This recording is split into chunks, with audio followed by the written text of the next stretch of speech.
Welcome to the Nerdiverse. Go ahead, sit and listen to the masters, the old heads, talk about what you love the most.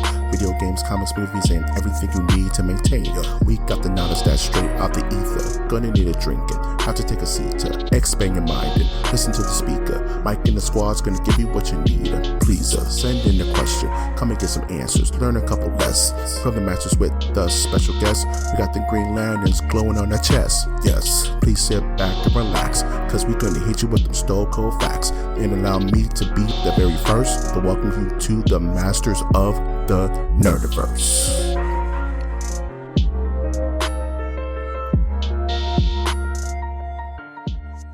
Welcome back to the Masters of the Nerdiverse podcast, where we always have such sights to show you. I'm, of course, your host, Mike G.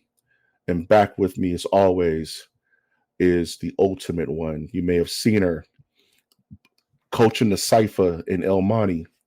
You may have seen her in Long Beach throwing out business cards like ninja stars. You may have seen her at Home Depot, lifting bags over her head, 100 pounds, no problem, no pressure. She's the one. She's known in certain circles as the angled one. You know what I'm saying? Put some respect on her name. We got the one, the only, LA's finest, Tootie Odin. Holla at your girl. Stop playing with her name. All true, by the way. Every single one of those are facts. Thank you for that. Facts. I don't even know how to start this episode. Facts and bars. I don't even know how to start this episode today.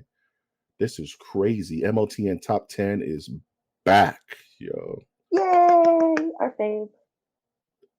For those who aren't initiated, here at MOTN, Masters of the Nerdiverse, and all conglomerates affiliated, have once in a long blue moon have done what we call the MOTN Top 10, where we choose our picks of our top 10 anything. It's gone from top 10 cartoons, top 10 music videos. We've done a ton of top 10s. A lot of them can be found on our website, mastersofthenerdiversecast.com. This time, with the brilliant mind of Toots Odin, we've decided to pay homage to one of our favorite documentary. What do you even call it? Review? I call it a countdown series. Countdown series found on Bravo's, known as 100 Scariest Movie Moments. And Tootie's brilliant idea was to say, hey, let's bring in the holidays. Let's bring in October right and do our own top 10. Toots, how'd you get this idea? I was watching Bravo's 100 Scariest Movie Moments on YouTube, which is something that Mike G and I used to do in college. We would rip that damn countdown apart. It was, I think, 10 episodes, because it would count down 10 different movies in each episode. So it was hours, like literally an entire day of binging. We probably invented binging, if you ask me, because we would literally watch that back to back, and it would take hours. It'd be like all day. And it was TiVo'd. Back then we had TiVo at the time, so it was recorded already. So we wore the TiVo out. Like it is till this day one of the greatest horror countdown documentaries or horror countdown series ever to exist. Also has tons of amazing horror directors, horror actors and actresses that have passed away since. One immediately is Elizabeth Pena. Like that's the one that comes to mind all the time, because I still I can't believe she's gone type thing. So amazing series. You guys can only catch it on YouTube if you're lucky enough to find it, but it is on YouTube and it's a joy to watch. Absolutely. Yes, you mentioned those who have passed away on the actual series. Like you mentioned, Elizabeth Pena, Wes Craven, Stan Winston, George Romero, just some big names that is honestly one of the last time you see them be candid and comfortable talking about the horror genre and how much they love it. As Tootie mentioned, this is something that was on steady rotation almost daily. We would watch this just kind of like as a background noise, and it gave us the interest to hunt down the movies we never saw, which were plentiful. There were a ton of movies like The Tenant and The in tenant. Duel, the tenant, you know, in the truck in Duel, and it's Hmm. funny, it's scary. I don't know about you, Toots, but I still get parts of it kind of freak me out even now. Like Yep. as I watch it Yep. in a lit room on a Sunday morning, it still kind of scares me. So with that, we have decided to do our own top 10 scariest horror movie moments. So how this is going to break down is I have my top five, Toots has her top five. And we're going to go band for band. We're going to go five for five, four for four, and we're going to go through our top five horror movie moments, which will make up till 10, and just explain our history with it and kind of go through that series. So with all that said and done, let's get started with number five. Toots, take it away. Okay, so number five is 1984's Nightmare on Elm Street. The scene in particular is the one that you see there pictured. Freddy's long arms. It freaked me out because I remember watching it, and I remember at the time we were at my cousin's grandma's house. We're Mexican, so everybody's grandma's everybody's grandma. But we were at my cousin's grandma's house, and she lived in between, like right next to an alleyway that looked particularly exactly like the one here in this photo here. And I'll never forget the scene because Freddie's doing the long arms thing, but they kept getting longer and longer and longer. And I remember it just destroyed me as a kid. I don't remember how old I was. I must have been 3 or 4 years old, but it destroyed me as a kid to the point where I've never seen that scene since until like now. I've never actually actively watched that scene since that time. I've seen pictures and I've seen minor clips, but as far as like the movie's concerned, it just wasn't something that came about. I do think they did it in the new version of Freddy, which I loved. A lot of people hate it. They said it sucked, but I loved it. The one with the fella that played Rorschach. Yep. Yeah, I think they That actually did the scene in that one. But the only reason it wasn't the same is because it was done with CGI, so it looked like a total cartoon. If I'm mhm. remembering it wrong, my bad. But I really do think they did do it in that scene. And I was like, oh, that's ridiculous. Because in this one, oh my god, he was literally like doing this, and then his arms were, and his claws were like scraping the sides of the walls. Oh my gosh, like total nightmare fuel all day. So that's my number five. Yeah, it was funny. When growing up in my house, I saw Nightmare on Elm Street Dream Warrior before I saw the first one. So I saw this movie late in life. I saw it honestly, like in college. I didn't see the first one. It's just one of those holes in my horror movie lexicon. Like I didn't see two and I didn't see one. I saw all the ones ahead of it, but I never saw two and one. And just one day I decided to watch one. I was like, I'm just gonna check it out. And I was like, oh, they really tried to make Freddy scary in this first one. Like it was no jokes, no come here, bitch, nothing crazy like that. No Freddyisms. It was just raw horror fuel. And like you said, that scene where his arms just keep getting longer and his finger claws are scratching against the wall, and he's like, "This is God," and he shows his claw, and it's like Jesus. Is Like Dream as a Warrior the kid, I one can with only Kincaid? imagine. Yeah, that's the one with badass Oh, okay. Kincaid. That's That's my actually my favorite favorite one, one. honestly, but Hmm. only because it's cool, not because it's scary. Because it's Right, because it's cool. really You know cool. what I Hmm. mean? This is scary. Like number five. This number five is, like you said, just pure nightmare fuel. And Robert Englund still bringing it to this day. It's crazy.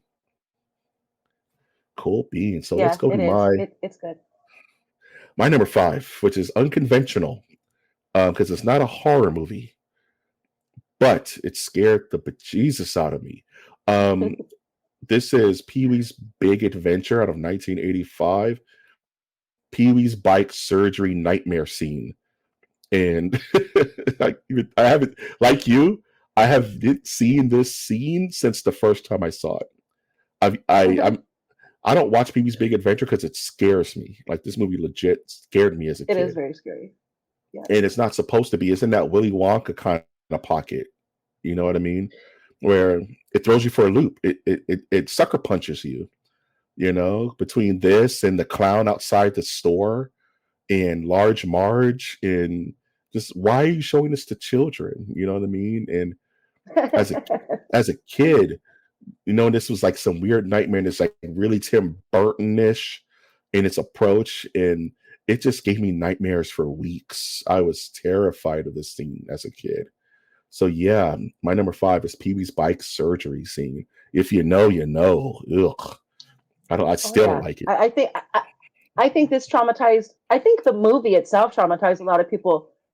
This scene is actually in my honorable mentions. Hmm. By the way, because yeah, it's actually a very intense scene. Also, I just want to point out Mike G wrote out all these paragraphs. So if you guys pause for a second and then read out the what's it about. Um, do that because they're actually done really well. And thank you, Mike G, for doing that. They look great. I can't take Um, most of the credit. I just did a little research, and I try to put out a good product. So thank you. Absolutely. oh, you're very welcome. But yeah, Yeah. this scene, what's funny is that this movie is nonstop creepy. Like this movie in Yeah. particular, like do you remember the scene? Remember the scene where where he's driving or whatever, and then the road keeps getting windier and windier. The Yeah. It's signs keep nightmare getting more fuel. windy, Signs are and winding he with the crashes. road. But then he crashes, right? And then so he's in the dark, and then they do the cartoon eyes, where it's like he's walking, Hmm. and it's just his cartoon eyes in the pitch black. And then once the power or once the light comes back up, he just screams, "Ah!" And then He all goes, these animals are around like him out of nature is nowhere. behind them. Yeah, and it's like Oh giant my, cougars. that Terrifying. scary as hell. Yeah, This is a horror movie. I don't care what anybody for says. sure, I don't care for about the sure. solution. And you literally see Pee Wee's bike get dismembered. They rip it apart and Yeah, distort it, and it's like so unsettling. I can't with it. I don't like it. I don't like it. yeah. Number five. And the music with it builds. Like Yeah, obviously it's Danny Elfman. The music is building on this moment, like yeah. on The the bike tension. getting like when it's like not that they're ripping a knife into the bike, but essentially the idea is that a knife is being ripped into a body, right? That's what the bike is supposed to Hmm. interpret. And the music goes right along with it, like, and it just gets more and more intense and more and it builds up more and more. And the music had a lot to do with the fact that this movie was pretty scary, though, for sure. And, The music was and very plus, boom. all that and just eject clowns as well. You know, just all that nonsense. Yes, Then yes. clowns on top of Then it. clowns also, yeah. Mhm. Then clowns. It's the name of Send our in the clip. clowns. Send in the damn clowns. Tootie Odin, what is your number four? My pick for number four is the movie Insidious 2010, director James Wan. The exploring the house scene. What did you call it here? Into the further. There you go. Into the Mhm. further. Yeah, that scene got me. So because we've grown such a hide to horror movies because we've seen them all, and gore doesn't really get me so much. A lot of stuff doesn't get me so much. What gets me is sedimentary scenes, like scenes where it's like, well, there's not much happening. It's the subtlety in the scene that gets me in this. There's intense music in that. There's violence going, and like all kinds of weird noises happening on top of silence.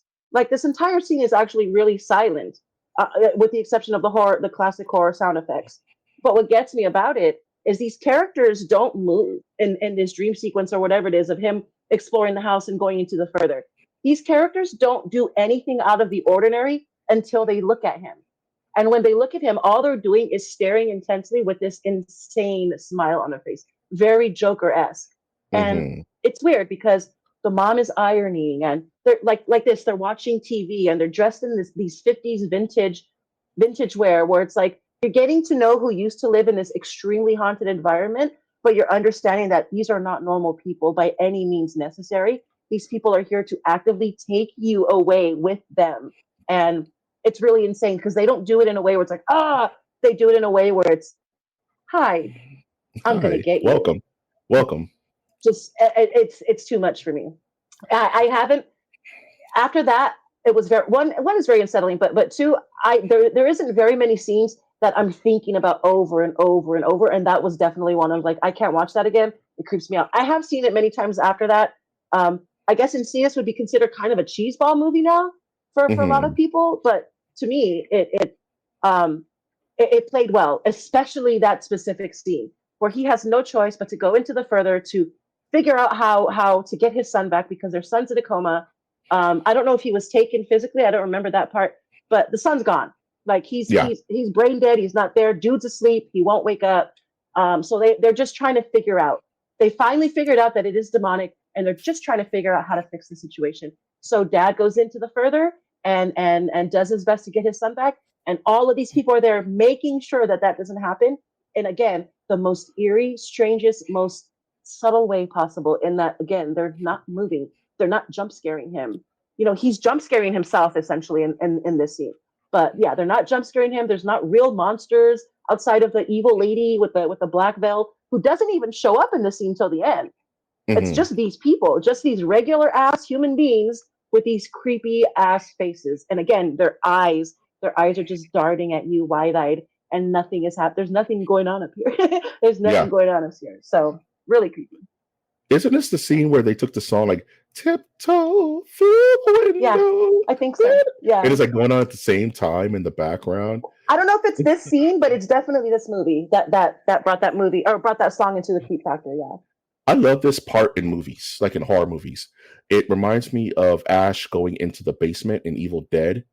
You know what I mean? It reminds me of Ripley going back to save Newt.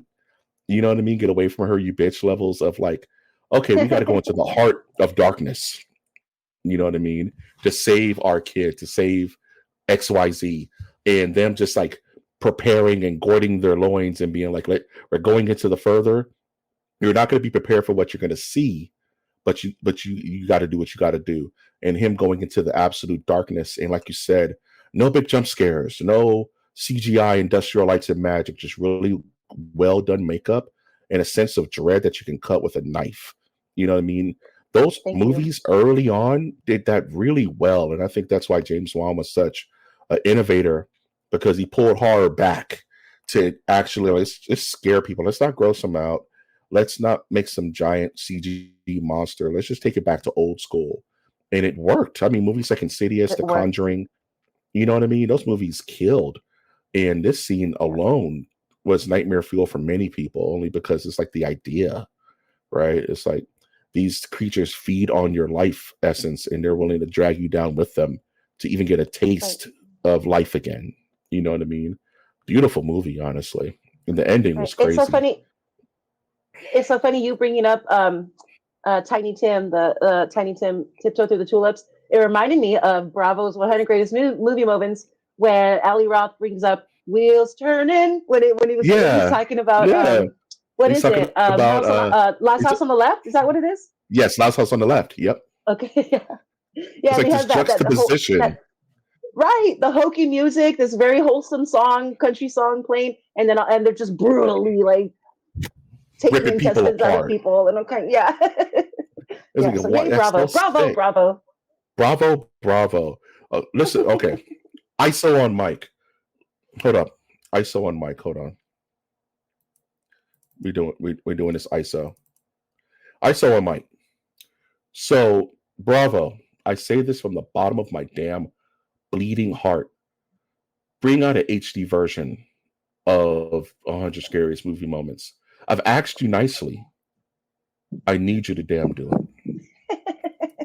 I've asked you nicely.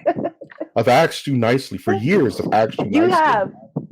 You have. We've written letters. I have an email that I send out to these bastards. This is not a lie, ladies and gentlemen. He really does this. Does these with good reason. It's a very good. It's such quotables too. Oh my gosh! All right, we gotta stop harping on Bravo. But yeah. That was such a good series. You can teach it in classes. It's brilliant. So my number 4. After all that, sorry about that MOT narrative. I go crazy sometimes. My number 4 is Under the Covers, The Grudge, 2004. It's funny. That's a good one. I hate this damn scene. It's funny. I remember I was in Santa Clarita, waiting for certain masters of the Nerdiverse to get off work, and I went to go see a movie, and I was and I just had time to kill. Mind you, it's like 12 in the afternoon, and I decided, I'm just going to see The Grudge, just something to kill time, right? And I go see The Grudge. 2004 just came out. I literally watched this movie in broad daylight, like Ghost is gonna come get me. You know what I mean? Like Ghost is gonna come. And it's the scene in particular because it's such a buildup. It's, our character is going through a building, and it's all subtly played. She's going through her elevator, and you could see Toshiro, you know what I mean? Like looking at it from each floor. Toshiro, Toshiro. Toshiro. Yeah, he was tripping. Go through the floor. She started to get creeped out. She's starting to hear the titular, sound effect. She gets under her covers. All you see is the head bob at first. No sound, no build up. And she looks under her covers. You see that little face right there. And it scared the bejesus out of me. It literally made me jump in my seat in the theater by myself. And I was terrified. And I was like, that's good. I haven't been that scared in a long time. And the movie never hits you that hard again. And it's just the subtle, no sound, no music, like no build up, no crescendo. You know what I mean? It just hits you like a ton of bricks. And I'm like, oh, that's not fair. That's one of my favorite jump scares of all time, is this particular scene where and then you see her get sucked under the covers, and it goes back to such a stupid like child fear that when you're going to sleep and your feet are hanging out off the edge of the bed, something's going to grab your ankles and pull you under. You know what I mean? It's like that kind of fear. Biggest fear. Yeah. It's like that kind of scary. And it just taps into that part of your child brain. Like, yeah, I'm going to not wear covers for the next 30 business days. Just kick the covers away. Nothing's crawling under there to get me. Mind you, I'm like in my 20s in 2004. I'm like, no covers. I'm not playing any games. Yeah, Toots, that's going to be my number 4, The Grudge. I love that movie. It's one of my favorite American remakes of a beautiful Japanese Ju-on horror film. There you go. What I remember specifically about that particular memory of you watching the movie is you being scared to go back to the garage where the car was parked. One more time, Tootie. I said the one thing I remember about this memory of yours with this movie is that you were afraid to go back to the garage where the car was parked. You were afraid to go back to the car garage. Yeah, I remember that. I remember that specifically. Like you didn't want to go back to the car garage, but yeah, I think you waited in the outdoor lobby area because it was right before it was me, by the surprise. I'm the MOTN person he was waiting for, but I think he waited downstairs in the outdoor lobby in the fresh air around human beings because he didn't want to go back to the carport where the car was parked. Yep. Which you were really freaked out. I'll never forget that. Another thing is, agreed, dude. This American version of a Japanese movie was done well, and especially because of this scene. Japanese horror only works in subtlety, like only works in we're not going to build this up for you. You're just going to have to accept it when it comes, and it's one of the first ones actually.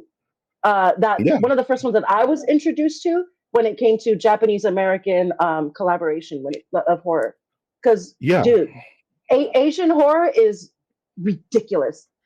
Japanese and Korean horror are set apart on such a different level. Like in different ways. Visually, they're stunning, they're dark, they're quiet, but they're so terrifying. And maybe that's the formula that horror actually is supposed to follow, is the formula of subtlety, not so much jump scare and gore. I don't mind either, but I'm just saying, like, I think the way Japanese and Korean horror, as far as those are concerned, that's an amazing formula for horror, if you ask me. It's funny you mentioned kind of like the movies that came in regards to the Japanese to American horror, because this is like right off the heels of The Ring and how that just took over the earth. You know what I mean? That's right. The Ring was the first one. Yeah, you're right. Yeah. So when this was announced, I was like, okay, here come the Japanese American horror films. They're all going to suck. They're all going to try to be The Ring, but not. And this was literally like right after The Ring. So I had low expectations for this movie. And I was like, holy crap, this is right up there. Is this a new thing? You know what I mean? And then you get other movies which were subpar. And then The Ring 2 and The Grudge 2, and it just never really stood up to the originals. But The Grudge really stood its own immediately after the wave of The Ring, and how that just took the movies by storm. You know what I mean? So also, mind you, The Grudge used a mainstream actress. The Grudge used Sarah Michelle Gellar for this film. And this is 3 years out of Buffy the Vampire Slayer. So she was still fairly popular. And that was a huge risk to put a mainstream actress in a movie like this, but she rocked it. She did such a good job. I love it. Yeah, and I Know What You Did Last Summer. Wasn't she in those as well? Oh, I forgot about that. Yeah, Yeah. those are a little So campy yeah, to me, but yeah, you're right. She was in that movie for sure. Yeah. horror scream queen. In a movie where it wants you to take it seriously. You know what I mean? And it's just this whole movie just gives me the creeps. Just gives me the creeps. Tootie, look at this image. I love it. What's your number three? Talk about it. Look at it. Bro, Confront no, it. I can't. Confront it. Poltergeist, obviously, 1982, where the dude starts peeling off his face. So this scene, oh my gosh, I can't tell you how bad it got me. I remember running out of the room and be like, "Mom, mom," because I couldn't comprehend that was really happening. And I remember doing that. I remember being like, "Mom, mom, what's going on?" Like being really upset. Um, but okay, so this scene starts with him in the kitchen. Okay, so they're at the haunted house. They're at the poltergeist, the house that's being uh Geisted. well geisted. So he goes, they're chilling, and nothing's happening at the moment. He goes into the kitchen. He starts looking for something to eat, something to cook or whatever. He pulls out some meats out of the fridge. The meats end up turning into maggots and all kinds of stuff. Like, obviously, he's hallucinating, but we don't know that. It's a haunted house. It could be happening, it could not be happening. So he decides, yeah, I'm hallucinating. I'm tripping balls. I'm going to go to the bathroom and wash my face. So he does. He walks into the restroom. He pours water on his face and he notices a blemish. When he notices the blemish, he starts like picking at it Picking little at by it. little. And as he's picking at it, chunks of his face start coming off. And then all of a sudden, he goes into this weird trance where he just can't stop. And he's just literally picking his face apart. And you see the chunks of flesh falling into the sink. And this scene is so ridiculously realistic, like Mm-hmm. amazingly realistic. Like, obviously, they used real chunks of meat. I would imagine they used real animals' blood that mixed with the water perfectly as it went down the sink drain, the way blood would. If you're brushing your teeth or you have a bloody nose or whatever, you see water going down a drain while you're rinsing your face, while those normal natural things are happening to us, right? It was the same thing. It was literally the same type of sport. It was just a little bit too realistic. Um, I mean, not realistic in the sense where I'm going to go to the bathroom and like all of a sudden I'm going to start peeling on my face, but realistic to the sense of like if anything in horror were to happen, it would happen exactly in that way. If anything, if any ghost or dark presence was going to take over your brain, that's an amazing way to do it. To actually Mm-hmm. like have you destroy your own self physically is insanity to me. And again, I didn't go that deep when I was a kid. As a kid, I'm just looking at him going ah, and like taking his face off. And excuse the disgusting facial expressions, but that's That was exactly beautiful, what he by the was way.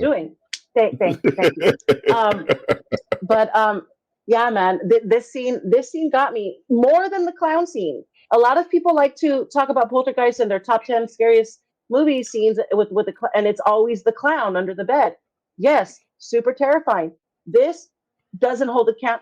That doesn't hold the candlestick to this one though. He's looking at himself. He's watching Mm-hmm. himself do this to himself. Like that's crazy. That's absolutely terrifying to me. It's not somebody or something or a monster taking him. He's doing it to himself. That's Mm-hmm. just too much. It's funny. Outside of the Hellraiser film, this is like the most graphic thing I saw at an early age. Like early, Same. like Yeah. like barely learning how to write early. You know what I mean? And mind you, this is a PG-13 film. You know what I mean? The PG-13s were a lot more lenient back then with Poltergeist, in this damn scene where Geist, Poltergeist, Yeast. Geist, where my man literally starts peeling off his face and it's just so surreal. And like you said, it looks real. You know what I mean? Like as a kid, like you said, not that, oh, I'm going to the bathroom and start ripping my face off. It looks like it's actually happening, for back then. And then for him to snap out of it and he just comes back with a red, he's white as a ghost, but his face is all wet from him, like still scratching at his face. And it's like, what just happened? You know what I mean? Like that was unnecessarily gory for this film, and it never gets gory like that again, outside of like ectoplasm in that weird bathtub scene where they catch Caroline. That always freaked me out. The bathtub, and she's got like afterbirth all over her. Yeah, and they have to rip it off of her like the fly. Yeah. The whole movie. What is that scene about? Yeah, they're just ripping off this ectoplasm off of the baby and the mom, and it's like they got rebirthed. You know what I mean? It's so weird. Yeah. You know what I mean? It's like this scene is it starts subtly. I think like it's like the like you said, the chicken starts to like cancerify and explode into itself. There's the whole Ghostbusters eggs frying on the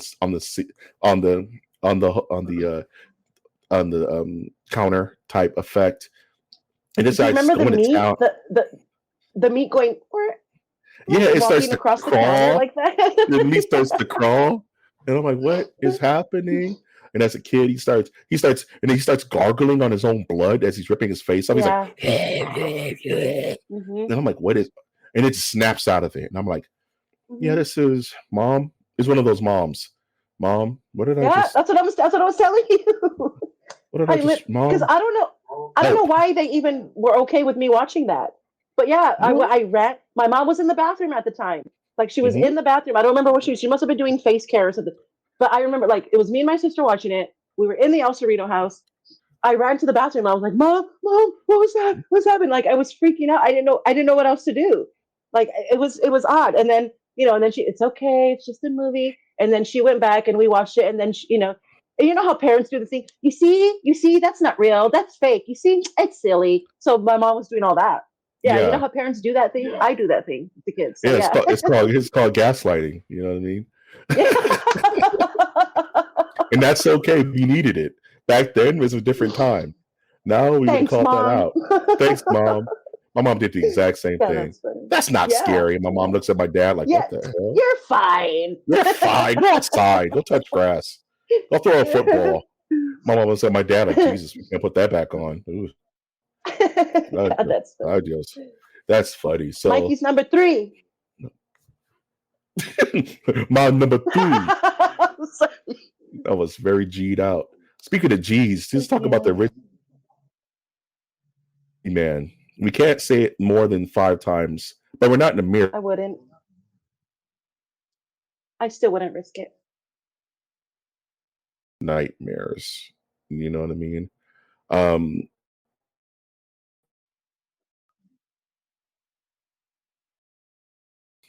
Another movie I shouldn't have been damn watching as a kid. You know what I mean? And it's just the scene where it's the introduction of Candyman. You say his name 5 times and his finger claws will breathe on your neck. And it's like, there's really no build up to it. It's this young lady and her boyfriend over, who's Ted Raimi, brother of Sam Raimi. And he's like picking her up for a date. And she gets the bright idea to say Candyman 5 times in the mirror. And it's so subtle where it's like, as he's just playing around and he just appears for a split second and you hear the echo scream and the blood come. It's so subtle. But after that, I couldn't go to the bathroom. I couldn't look at my reflection because Tony Todd was going to be behind me with that sick ass coat and cut me from groin to gullet. You know what I mean? And it's like I thought Bloody Mary was fake, but I knew Candyman was real. Does that make sense? Like if anything was going to be real, it was Mary. But I saw Candyman. He's right there. You know what I mean? And once you say it, he stalks you until you do his bidding. So this flashy scene and this whole film, and it's just like so beautiful and operatic and it's almost like a dream. You almost felt everything in this movie feels like a dream. Like it's happening, but it's not. You know what I mean? And this scene was just real enough as in my young Mikey brain to be like, yeah, these are words that I'm never going to say into a mirror ever in life. Just infinite rules. Yeah, it was one of those infinite rules, like, just certain things that you just don't do ever, So this film stays with me to this day, and it's one of my favorite. Once again, jump scare. one of my favorite jump scares of all time, and really got my goat when I was younger. First of all, shout out to him being one of the very first black horror villains or horror monsters, I guess, ever, who Yep, rocked the hell out of it, and yep. an Tony absolute Todd. icon till this day. Dude did a perfect job. Tony Todd's voice is absolute insanity. The Oh yeah, I deepness can't of even his mimic voice, it.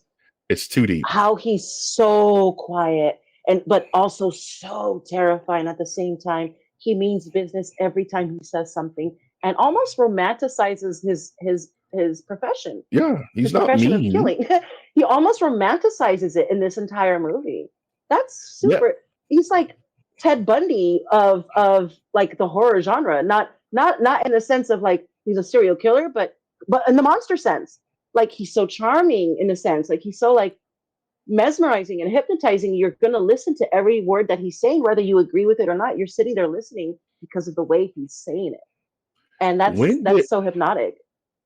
when did um when did um Silence of the Lambs come out? Does this predate Mm, Silence of the Lambs? This is 92.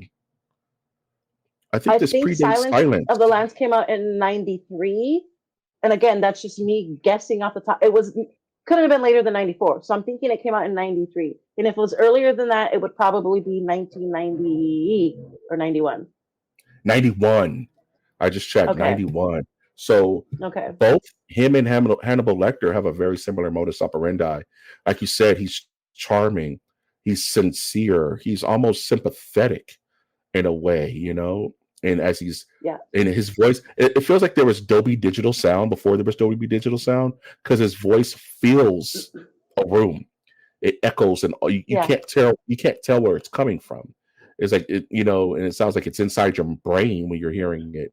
And he's like, Helen. He's like whispering and doing all this, this classic here kitty kitty type lines, but he's saying them in such a hypnotic way that it's almost like you're walking towards the blade.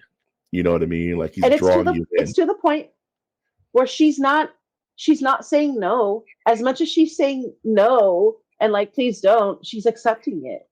Yeah, It's she's saying really yes. it's kind of weird and like like what is the word, erotic in a sense, because she's saying no please don't, but then she's like oh you know what I mean, Ah, she's like oh no yeah. oh no. Oh, Like I do so it's really declare. weird, right? It's such a weird chemistry that they have together because again she's not necessarily allowing him into her life and into her existence and to do the terrifying things that he's doing, but like Clarice Starling, she's accepting it.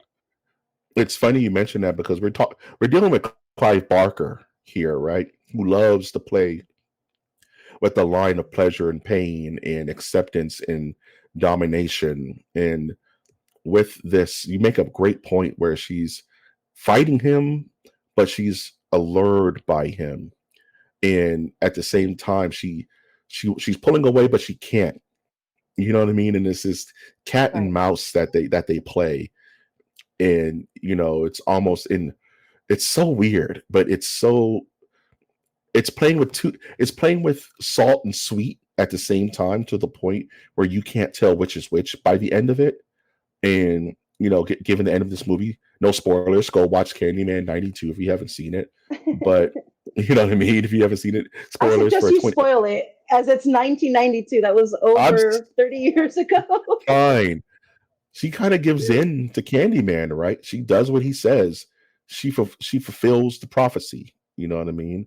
By his Yeah. own doing, because she was tarnishing his legacy, and you kind of feel for her, but you're also rooting for her because she becomes the hero at the absolute end of the film. She gets revenge Yeah. on her jerk boyfriend.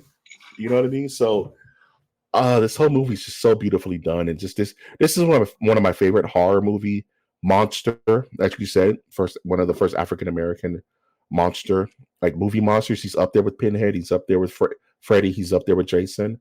And this Yep. introduction is almost pitch perfect. It reminds me of Scream in the introduction to Ghostface, like that level of pitch perfect direction and just introduction to a character. Love it, absolutely love it. We're getting there. Toots. Yay! Oh, We're almost Jesus. there. I hate this movie. Toots, number two. I hate this movie. My Mm. number two, 2018's Hereditary. And it's not a specific scene in this movie, it's several specific scenes actually, where if you sort of not study, but if you're watching the movie intensely, um, you will see that the person who's slowly and gradually becoming possessed by demons throughout this entire film is doing weird things where she's hiding. And you're not really sure why she's doing it yet, but she's hiding behind the door. She's hiding towards the end of the movie when a lot is already revealed. She's hiding in the corner, up on top in the rafters. Um, and she's actually the one that does most of the jump scares throughout the movie. So Hereditary is actually a movie that's about. I mean, Hereditary. So it's literally about a woman who gets passed down something from her mother, who unfortunately passes away in the beginning of the movie. But what she doesn't understand that is being passed down outside of family issues, outside of family trauma, outside of patterns that need to be broken, and all that other like sociological stuff that you see on the surface. There's actual demons and Satanism and cultism at play. Her mother, the boy's grandmother, was an active cultist, worshiping the devil, essentially worshiping Satan. Um, and that being said, like the mother doesn't understand what's exactly happening to her, but she's allowing it to happen in a sense because, man, I love my mom. We had issues, but I have to make amends with her and I have to reconcile with her and come at peace with her at some point. Now that she's dead, I think I can probably do that a little bit better by getting to know her. So she tries her best to get to know her mom through the things that her mom has left behind. And again, in doing that, she opens a door um, to demons and to the exact thing that her mom was essentially setting up for her to know. It's really creepy that this entire movie is a gotcha in a Yeah. sense, in that the grandma already knew what was going to happen when they introduced that other the I forgot her name. I think her name is Evelyn. I could be way wrong, but they introduced this other certain character who happens to be one of grandma's closest friends.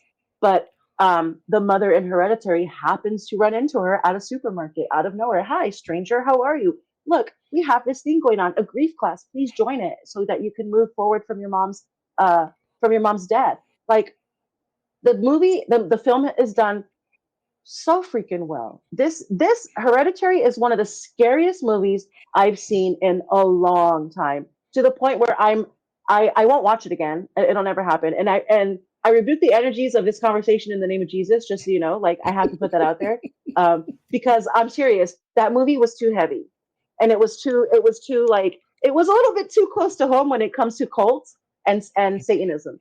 And Yeah. again, the way the mom is just hiding in places, and the way she's just like, um, for no reason, for no reason at all, she's staring at people, and she's just like, and nobody sees that she's there. Nobody is aware that she's even doing any of these things until you see her silhouette in the corner before the scene changes to something else.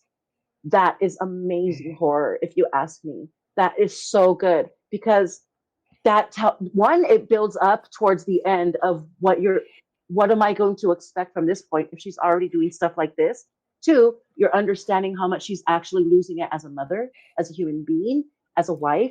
Like all these things are disappearing from her life in the blink of an eye, and Hmm. it's just an amazing way to show that this woman's psychosis is changing, and we know that because she can climb up walls now. So Yeah. yeah, it that amazingly insane scene Through sheer will, she's scenes. climbing scenes. Tony Collette, right? She should have got an Oscar for this damn Yep, movie. Tony Collette. I agree. This this woman She acted. has Oscars, but yeah, I agree. This woman acted her ass off it. The dinner table scene where she has the complete meltdown with her family Right, and her husband and her son, and she's screaming for right. like understanding and respect. One thing about this movie is that it gives off huge Rosemary's Baby vibes where everyone's against you. And that's what scares me is that secretly all the people that love me in my life are conspiring against me, are pushing me in Aw. a direction. And I got my eye on you, Odin. Damn it, Odin. Jeez, thanks, bro. No, damn it, Odin. No, Wow. it's a fear. It's not reality. It's not reality. It can't be reality. As Michael G has an existential breakdown live on MOTN.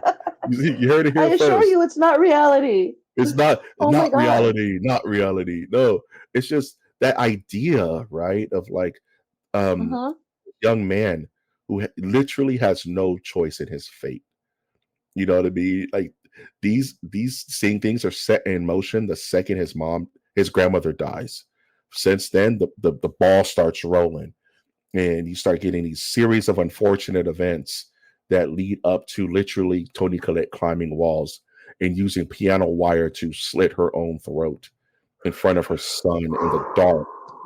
And the kid is walking through the house, and he just starts seeing old people, like people he's seen in the periphery of his eye, just meeting him in his house naked, just staring at him, praising, like Naked. smiling. Yep.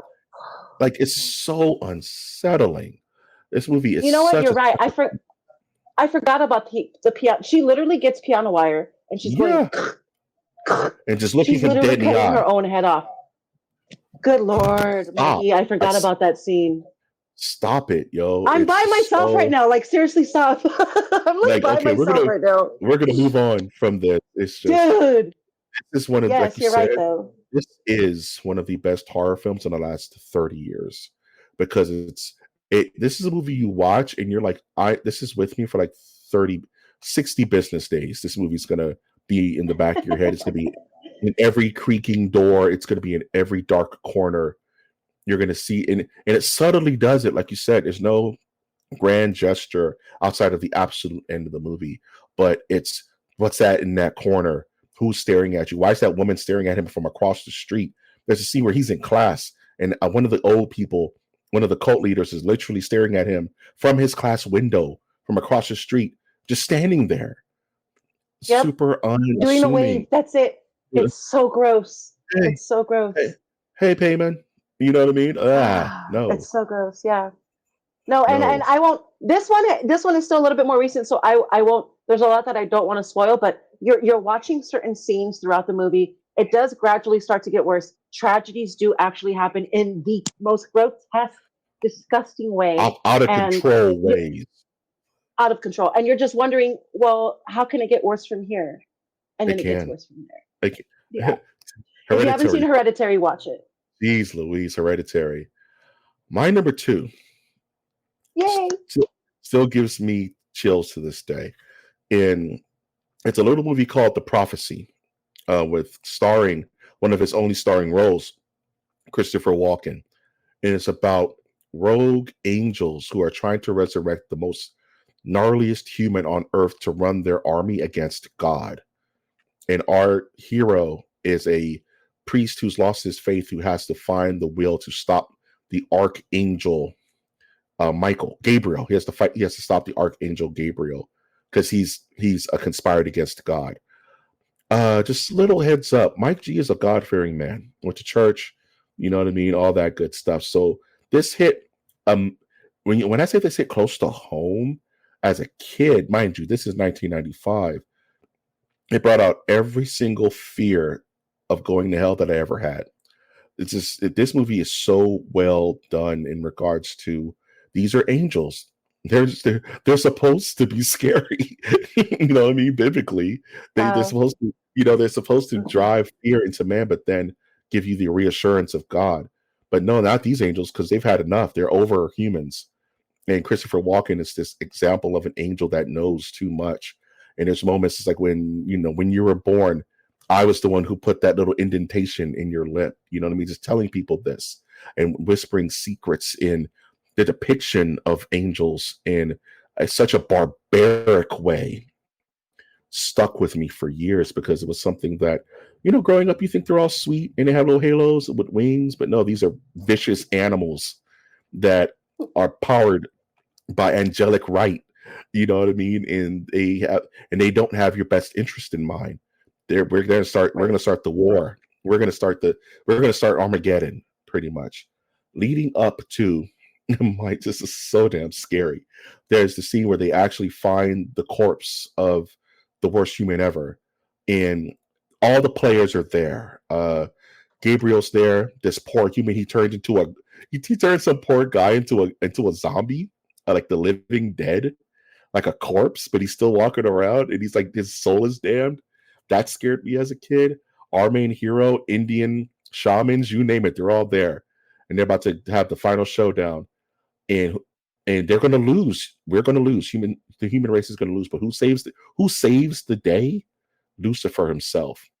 Lucifer appears as Viggo Mortensen, who I didn't know who that was, but he would later go on to play Aragorn in the Lord of the Rings series. He plays the Archangel Lucifer, devil himself, right? And he's the one who stops Gabriel, because if anyone's going to take down God, it's him.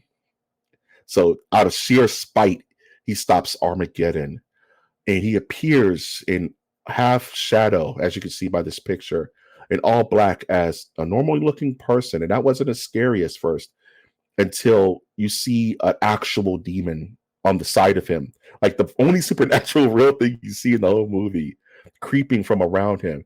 And he does this unholy shriek at it to tell it to get back. Don't bother this human. I'm having a conversation. And he made it so real. And he's whispering sweet nothings into our main character's ear. I'll love you more than Jesus if you worship me. Like this crazy, like terrifyingly beautiful things in his ear. And he's like, I'll take care of this. Don't worry about it. But you have to come home with me. I'll fix the problem, main character. But you have to come home with me. And the main character's like, no, I found my faith. I'm going to stick with God. He's like, I can't make you come home with me, but you need to come home with me. And the last thing he says, and I get chills, I'm getting chills right now. He says, you can go, but I promise you, you should never turn off your light when you go to sleep. This is Satan himself telling you, never turn off your light when you go to sleep, ever. And then he disappears and turns into like a fleet of bats or some shit. And as a kid, I slept with my light on for 3 years. I bullshit you not. Because it's all my religion. It's all of my fears. It's all of my, you know what I mean? Like if Satan was to come visit you for real, this is the most realistic way it's going to do it. It's not going to be giant horns and Dave Grohl. You know what I mean? It's not going to be that. It's going to be, you know what I mean? It's not going to be the greatest song. It's not the greatest song ever. It's a tribute. It's not a tribute. It's not a tribute, right? It's freaking Viggo Mortensen whispering sweet nothings in your ear while trying to get you to resign your faith. And it's just, it creeps me out to this day. Is this a movie that you're familiar with, Tootie? I gotta tell you, man, I'm not. I don't think I've ever seen it, if I'm being honest. I know the movie through the fact that Christopher Walken's in the movie. And again, just I want to throw this in there. Sidebar, you mentioned Dave Grohl. Can I do Dave Grohl's impression of Christopher Walken? Yes, please. Okay. Ladies and gentlemen, Foo Fighters. Foo Fighters. Foo Fighters. Ladies and gentlemen, he nailed it. Yeah. I'm sorry, but he nailed it. But again, okay, back. Thank you for cutting that back tension. To the prophecy. I was freaking myself out. I appreciate it. Dude, you freaked me the hell out right now. And yeah, I'm literally in the middle of a church pretty much. So like you freaked me out. No, I haven't seen this movie, but I have to watch this movie because I feel like honestly, like in a biblical sense, it's probably very accurate to what would actually happen if you were to encounter the devil. It is. Just by your explanation. It explains that no human has ever gone to heaven that has died because the war is still going on. The war of Lucifer and God is still going on. It's been going on since the fall. So all humans are just in the earth waiting for the rapture. No one can go to heaven until the war is completed. And Gabriel's like, I'm going to finish this once and for all with the soul of the most brilliantly evil man who's ever walked the earth. That's going to be our champion against God. So he goes to find the most sacrilegious body ever created. And through dreams, through visions, our priest gets the vision that he needs to stop the war on heaven once and for all. And it does in the end of the movie, it doesn't even stop it. It just stops Gabriel's ambition to early end it. And the person who stops it is not God, it's the devil. But just out of Wow, that's sheer really gross. spite. Out of sheer spite. Wow. And through and thus the will of God is done through the devil. That's the devil saying, "You can't fire me, I quit." You can't fire me, crazy. I quit. And it just chills me to the bone every single time. I That's an cannot. amazing pick. Once Actually. again, no horror. I mean, horror, but no special effects, no jump scares, no goofy monsters outside of the actual demon in the corner that lets you know, no, this is actually Satan and that's one of his minions, right? It's like the idea crawling into your brain like a worm that, yeah, never turn off your light again because Satan will be waiting for you when you turn off your light. F that. I'm straight. I'm cool. That's a really good pick. That's a really good pick. I'm cool. Oh my God. Number 2. I'm done. I don't like it. It's so unsettling. I didn't like it. That's the heaviest thing ever. The prophecy, bro. That's crazy. I'm not playing, dude. It's like 7 meets The Omen. It's such a gnarly film, and it's so well done. Toots. Ah. Right, no. So my number 1, 1959's House on Haunted Hill. There is an absolute insane, well, not insane, but okay, funny story with this scene. The first time I saw this movie was in La Mirada, California, at our junior church's leader's house, and it was a girls' slumber party. So it was me and like 12 other girls hanging out, and we decided we were going to watch horror movies, but like from the 50s. We're like, oh no, cheesy, okay. And I must have been 12 at the time. So we watched The Bad Seed, brilliant movie, by the way. Brilliant and then movie. We watched this one, House on Haunted Hill. I was not. There's this scene. If you have not seen this movie, this scene in particular with this woman, she's not a monster. She's not scary. She's a blind woman. She's actually a janitor in this giant mansion that's being rented out, that's supposedly haunted. That these well-to-do people and not so well-to-do people are specifically randomly chosen to stay a night in the house. If they stay the night through the entire night, they will win some money. All of these people are ready to do it. Again, half greedy, half desperate. So shenanigans ensue. So the female to the right of the screen is downstairs exploring with another gentleman. So they start knocking on walls and like trying to be like, hey, I can hear it. It's hollow here. Hey, it's hollow here. So they're knocking on walls, just trying to figure out like why something happened that shouldn't have happened. If there was like solid walls between the doors, because they were trying to figure out how someone disappeared, I think. While they're doing that, the second she's bending over, she gets back up. As she's getting up from knocking, that is right there to look at her. And it's the most intense thing I've ever seen. That's the very first jump scare that ever got me to the point where I literally pissed my pants. And I did. Yeah. I literally pissed my pants. I won't forget it. I've never been so scared in my life outside of this scene. I remember I had my best friend at the time. Her name was Jennifer, and she was like 6'1". She was a giant girl, 6'1", and I was like wrapped around her, kind of like we were best friends, so we were cuddling. But I was like wrapped around her, and I peed on her. Like I actually ended up peeing on her, and I felt so bad. Oh no! Yeah, my bad. But man, it terrified the piss out of me, quite literally. And you know what? What's amazing about the movie in general? The movie's great. Like you can watch it today and be like, oh, it's so cheesy because the skeleton's coming out, and you can probably see the strings and whatnot. But there's never been a jump scare that's been done so well, in my opinion, as this scene here. You can't top something like this. You get from quiet. It's just quiet, and you hear knock, knock, knock, knock, knock, knock. Can you hear me? Okay, knock again. Knock, knock, knock, knock, knock, knock. And then all of a sudden, bam! Like this Yeah. loud noise, this loud music, and she's right there, and her face is so evil. And again, I don't know. There's no explanation as to why she's doing this in the scene. There's no explanation as to why she has claws What? out. Yo. There's no explanation as to why she's floating away out of the scene. But you come the way she's introduced is, oh yeah, she's the janitor with her husband and she's just blind. So she already looks freaky when you first when the woman in black is first introduced. She already has the frizzled hair. She has these wide blanketed eyes that, because she's blind, so they have cataracts over them. And she already looks very unsettling. So she's Mhm. introduced, oh yeah, that's just the help. They're leaving. They're going to be gone. They're going to lock the door. And once they lock the door, you guys can't go anywhere.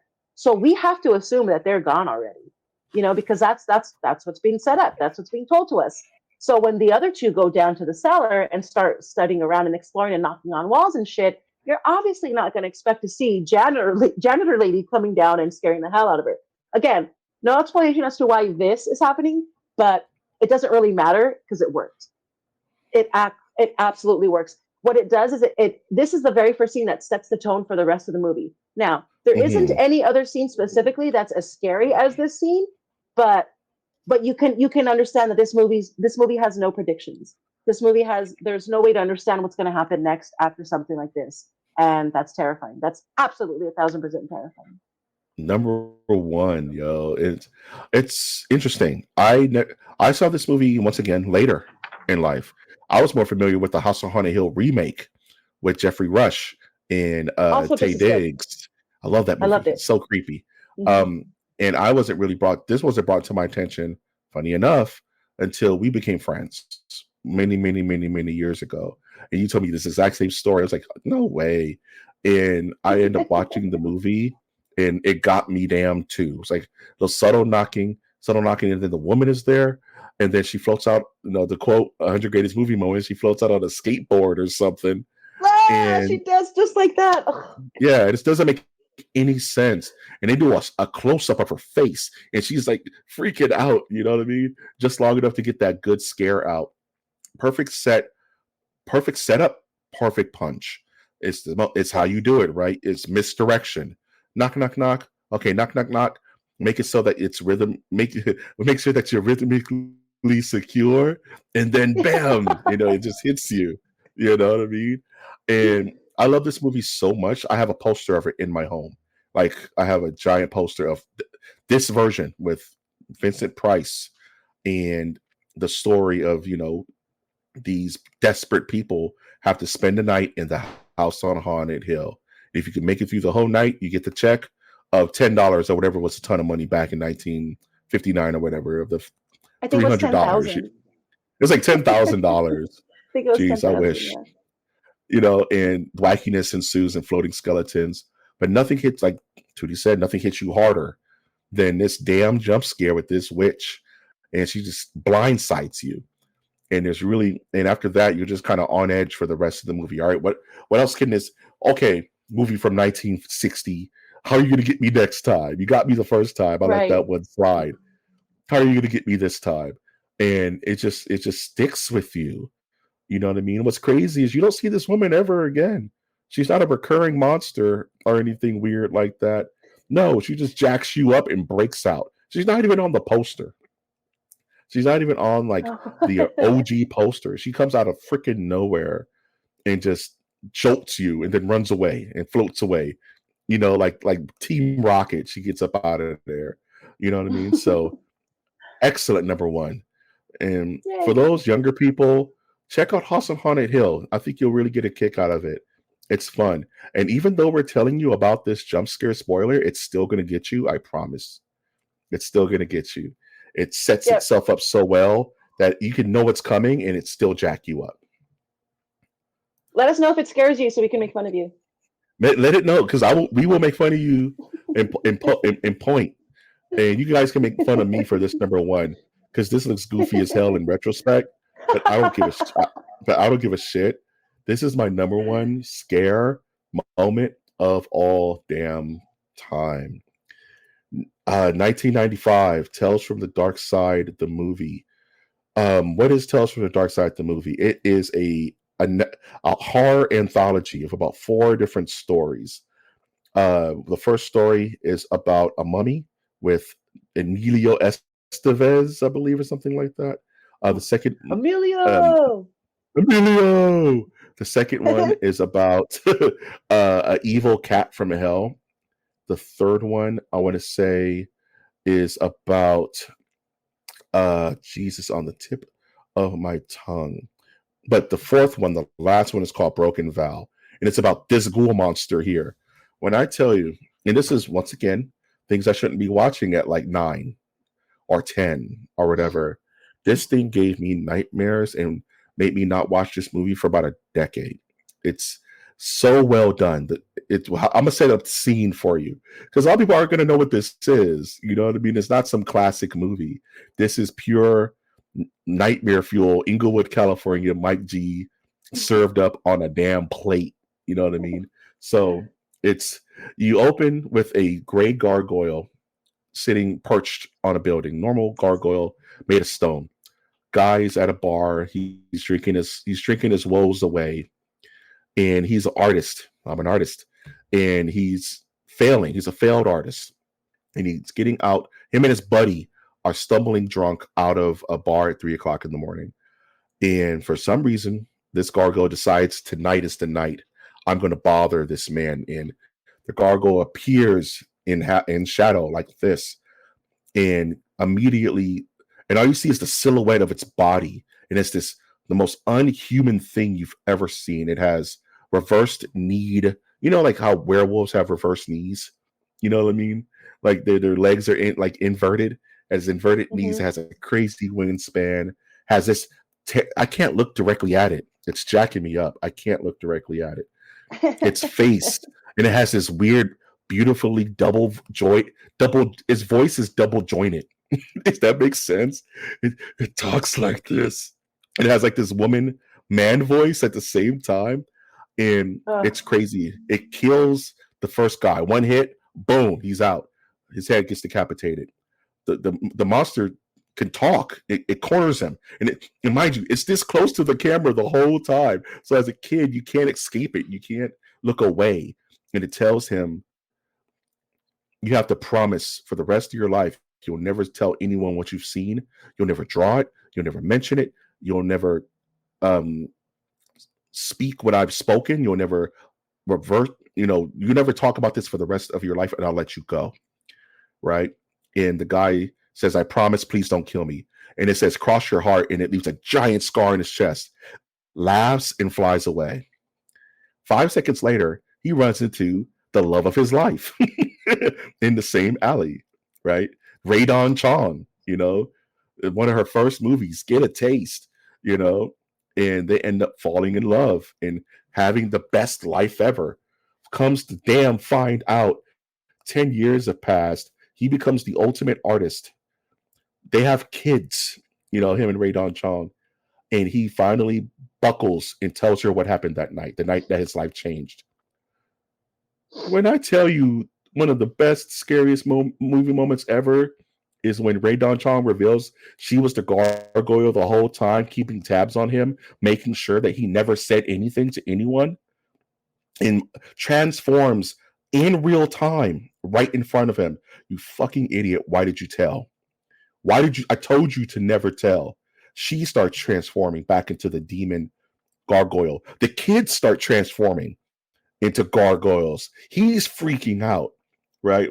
What is happening to my family? He's like, I love you. And she's like, I love you too. But you told and you broke the vow. And that was the magic that was keeping all of this going. She kills him, grabs the kids, breaks out happily ever after. Broken Vow. It's one of my that's amazing, heartbreaking, terrifying. This image was burned in my brain for so many years. This thing terrified. I can't even draw it. I've never drawn it once in my entire life because she said no. She told me no, so I can't draw it. Otherwise, she'll like as a kid. I go back to the rules you set for yourself for all eternity.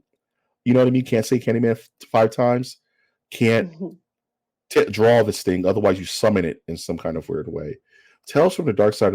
Tales from the Dark Side, the movie, highly underrated anthology, up there with Creep Show. You know what I mean? It's one of the best Is this anthologies. Stephen King, by the way? Yes and no. There were multiple different writers for Tales from the Dark Side. Stephen King and George Romero did Creep Show. That was the two-man band that did Oh, that's all what of I'm those. thinking of. Okay.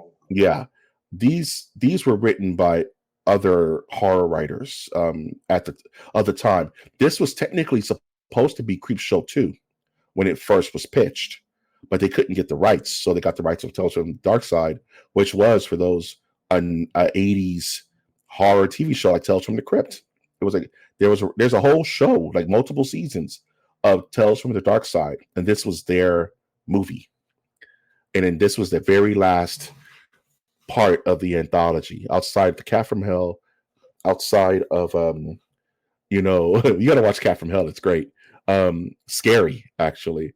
The Mummy, damn it. I still can't believe I can't remember the third one. That's gonna drive me crazy. But yeah, my number one with a bullet is Tales from the Dark Side, Broken Vow, this damn gargoyle. One of these days, I'm going to get a figure of it or a 1/6 scale just to break the fear, but I can't find it. And I kind of don't want it in my house at the same time. So, yeah. Toots, I'm going to ask you, do you know anything do you know what I'm talking about here? Have you, I don't even think I've talked about this out loud. You know what I mean? I don't think I've ever told you about this. You know what I mean? This particular one? No, you have not. No. Yeah. Not this one. I don't like it. I love that his in this picture that you're showing of him now, like he's smiling. Like it looks like he's going, but he's like smiling. He's like smiling at you. It has personality, dude. It's not just a girl monster. It laughs. It gets when at the very end it gets sad. It cries. It's funny. You know what I mean? Like this thing. I thought it was real as a kid. He's like, why does this thing look so realistic? I know it's not real, but it's real. This thing has jokes, and mind you, before CG, before digital art, this was all in makeup, in animatronics, and practical effects. Beautiful design. This thing is one of a kind. It's up there with like Pumpkinhead as my favorite creature designs of all time. Creature feature, like that's a good one. It's like Stan Winston levels of ingenuity went into this thing, and I was convinced. I was terrified of this thing as a kid, and it still sticks with me to this day as my number one scare. Like I don't like looking at it. Even me posting this picture was rough. I didn't want to do it, but for the nerdiverse, I love all you guys. I'm willing to brave this film because this is my top 10 horror movie moment of all time. It's a good thing. Excellent. Thank you. Are you exhausted? You sound exhausted. I am. After all of that, yeah. I'm tired. I don't want to talk about it because I have to watch it now. I have to watch it again to face my bloody fears. You know what I mean? This is probably one of my favorite episodes of all time, I think. Just already recording it. And I know, right? Already. It's just such good vibes and such good like venting. I feel better now venting about some of my childhood fears and adult fears. And this is the perfect way to kick off the holiday season. You know what I mean? So once again, Tootie, thank you for this brilliant idea. All the kudos go to you, and many more on Channel 4. To many more on Channel 4, absolutely. So real quick, I want us to go through our honorable mentions before we wrap up. I'm going to go through mine real quick, and then if you have any, I would love to hear yours. My first one is 1971's Willy Wonka, the boat scene. Everyone knows what I'm talking about if you've seen the movie. That scene is absolutely disturbing as heck. Willy Wonka is just sitting there in the boat as scenes are happening all around him. There's all kinds of chaos. Chickens are getting their heads cut off, and Willy Wonka is just standing there watching the children and making sure that they're afraid. Like that's the most terrifying thing. Like there's ever. no way we're knowing. Yeah, exactly. There shows no signs of slowing. Exactly. Oh, no. My number 2 is you mentioned it in your actual countdown is 1985's Pee-wee's Big Adventure, The Clown Fever Dream, absolutely terrifying. Again, there were so many moments in that movie that you can consider just about as terrifying, but that one hit the nail on the head with my childhood fears. And the last one I have isn't a movie at all. It's actually The Simpsons Treehouse of Horror, 1990, the very first Treehouse of Horror that they've ever done, and it was the sequence of the Bad Dream House. And the reason why I chose that one is because the house is talking to them, and he's literally convincing them to kill each other. And when I just remember being as a kid, like, oh my God, what if what if that were to like, it just hit a little bit too close to home. Like, hey, I have a good family. We like each other. We're kind of happy. What if we moved into a place that gave us voices that told us to start killing each other? Because towards the climax of the episode, they're all walking in a circle in a trance. Homer, Marge, Maggie, Lisa, Bart, walking in a circle in a trance, and they all have weapons. And they're not necessarily about to attack each other, but they all have weapons ready to do so. And again, throughout the entire background and the backstory of of that particular segment of the episode, the house is talking to them like out loud. I want you to leave. And then since they decide not to go, he starts telling them things like, Bart, they've never loved you. No one has ever loved you. And he starts like he starts convincing the family of other things that aren't even real. He starts gaslighting the shit out of the Simpsons. And Hmm. that's terrifying. So anyway, that's my third honorable mention. I should have maybe put it in the countdown. I just wouldn't have known exactly where it would have gone in that countdown. But yeah, that scene in particular stuck with me in The Simpsons. Amazing. So that's my honorable mentions. I only have three. Yeah. Simpsons did it. I can definitely fire off three honorable mentions. Since we're going the non-film route, my honorable mention, my first one will be an X-Files episode called Irresistible. That gave me nightmares, and it's the episode where Scully is kidnapped by this almost like creep. He's a creep that is a necrophiliac. He's into necrophilia, but when he appears to normal people, he appears as a demon in full costume, full nude, demonic visage, right? But he's a normal guy. He's just pure evil. And they do these damn shots where Scully is looking at him and the dude is looking at her face on into the damn screen. And it's just a demon monster face. And it gave me nightmares for weeks. You know I'm talking about? The episode I'm talking about? Mm-hmm. Where Scully's in the closet and he has her kidnapped and he's going to like bleach her skin and do all types of weird shit to Scully. But when she sees him, he's in this demonic form. But but Mulder just sees him as a man. You know what I mean? And it's at the end of the episode, they explain that some people are just born evil.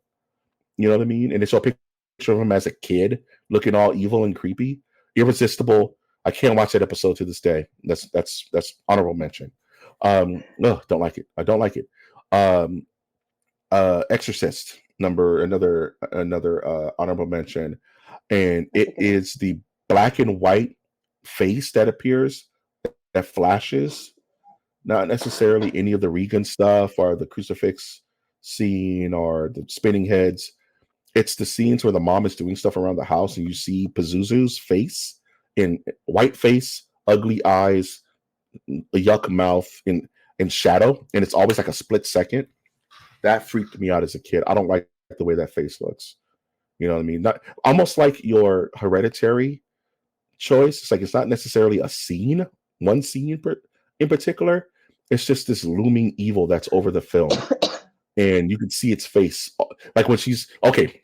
I'll give you a scene. Remember the scene where Regan is getting surgery, and they put that needle in her, but it gets loose. They're doing they're doing a scan of her brain, the CAT scan, and you can see the demon's face in the CAT scan as you're scanning Reagan's face. Mm-hmm. That scared the shit out of me, man. Mm-hmm. And also fear of needles. They accidentally poke her wrong, and the blood squirts out of her neck, and that gave me nightmares because it's like that could happen. You know, funny enough, the guy who was in that scene, one of the extras, was actually a serial killer. Oh gosh, I did not Fun, know that. like in real life, like for real, and they end up catching this dude later. Fun fact. Fun fact. And lastly, I would say one of my last big scares, I would say, is from Night of the Living Dead. You know what I mean? Like the old one where the daughter eats the mom in the basement. That gave me a freak out because it's like, as a kid, I'm the kid, and it's like the idea of if I get bit, I can't control myself, and I'm just going to kill my whole family. There's nothing I can do about that. Now, that upset me as a kid. Like I won't have any control, and I'm going to hurt my mom. I'm going to hurt my dad. I'm going to hurt my cousins. You know, and it's like watching watching the mom not fight back was even more unsettling. You know what I Right. mean? Because it's her baby. She's not gonna. She just let the That's her baby baby. kill her. Yeah. And it's like my mom would not fight me back. She would just let me do what I had to do, and that upset me so damn much because it's like I don't want to hurt my mom. And I had another once young existential horror crisis. Like being a zombie I is love my absolute mama. worst. I love my mama. You But I know, love so my it's one of mama. those. But I love my mama. You know, it's one of those things where it's just I didn't like it. So yeah, those are I would say my honorable mentions. That's just off the top of my head. Hard movie Okay. moments. And it's funny, it's like we Okay. both, yeah. Go. Okay. I have one more. I don't know if you remember, but I have to bring it up. Goosebumps. The episode with Carly Rae. The Is one where that the she buys the costume, she buys the mask, the costume mask, at the Halloween store, and she puts it on, and then she's like, ah, I'm a creep, blah blah blah, but she she can't can't take take it it off? off. Yeah, She ghoul can't take mask. it off. Yeah. And that That's a was good scary one. too, dude. That's a good one. Okay, last, That's last, awesome. final, last. Okay, Uh, good. Aliens. The scene where Newt and Ripley are trapped in the room, and the face hugger's in there with them, and there's water, and it's in red, and the facehugger grabs her, and she's literally fighting it off, and she does that breathing that I can't even like fake it. It's like you know what I mean? She starts like hyperventilating, and the Marines Yeah. are trying to get through the door, and Newt is holding, and then you realize there's a second facehugger in there. I'm like, no, they're gonna die, dude. Like it's over. Game over, man. Game over. And that was such a tense. Why am I watching this scene? You know what I mean? Like one of Don't you those see I the don't want to second watch. face hugger like on the side of the camera It though? peeks out. Like where it's It like a crawls from. silhouette of Nuke. Yeah, Newt is and then it, screaming, yeah, and it's exactly. behind Yeah. Newt. Newt is screaming, and it's behind Newt, and it just kind of creeps out, and you're like, "It's over, man. I don't like That's a good this. one. Why am I watching this? Why am I watching this? Oh, let's go. Scary stuff. Rise. I love this scary stuff, man. Tootie, where can we find you? Let's put a cap on this toothpaste before we both traumatize ourselves until the night, yo. Yeah, like re-traumatize. Yeah, I'm good on that. You can find me at the Love Hub _LA on Instagram. It's probably the only place you'll find me these days. And again, I just want to remind you guys that my Instagram is solely for business and promotion. Whatever you got going, let me know, and I will just gladly share it for you without issue. I don't care what it is. I want to support, support, support. That's the whole goal of the page, is just to support, support, support people who are doing good things, people who are doing art, people who are doing music, people who are doing movies, people who are doing written word. We're good. I got you, and that's all I want to do. It's just my full intention is to just to support people. Like I said, the Love Hub _LA. I want to thank Mike G. I want to thank you specifically for doing this episode. Him and I are both currently under the weather right now. I don't know if you guys can tell. I kind of hope not, but we're both pretty sick at the moment. And I thank you so much for your hard work. Like you pulled this together under a whim. We came up with an idea, and you absolutely worked your ass off to rock it. And I appreciate your hard work, like more than anything. And again, thank you for having me I taste blood. Yeah, yeah, here. it's rough. It's rough, Tootie. No, thank you. We were trying to find content, and Tootie literally pulls content from the sky like a muse, just plucks it from the ether, just like that. Yeah, and just threw it against my windshield, and I swerved, and I was hit with an epiphany. So once again, thank Tootie for bringing this ITO to fruition. Literally threw this together today. Like, okay, let's just do it. Let's just do it. I'll figure it out. And we literally pulled everything together, pulled our ideas together, made our lists, made the deck, made everything, and it just came together so beautifully. So once again, Toots, thank you so much. And once again, please follow Toots on Insta. Good vibes only. Oh. Good vibes only. Don't come in here with no bullshit. I don't want to hear it. Tootie's a a sign of souls. She's the sign. You were It gonna says, "Hey, say souls." saint. He was gonna say saint, but I'm not a saint. He No, asked who me wants to be a? twice. Know why? Because who wants to be a saint, dude? Sainthood is rough, dude. Nobody wants to be a saint, Boring. dog. Boring. And then they just name a crappy city after you. You know what I mean? And then that's your story. You know, and that's that. You don't want that to be your That's funny. stories.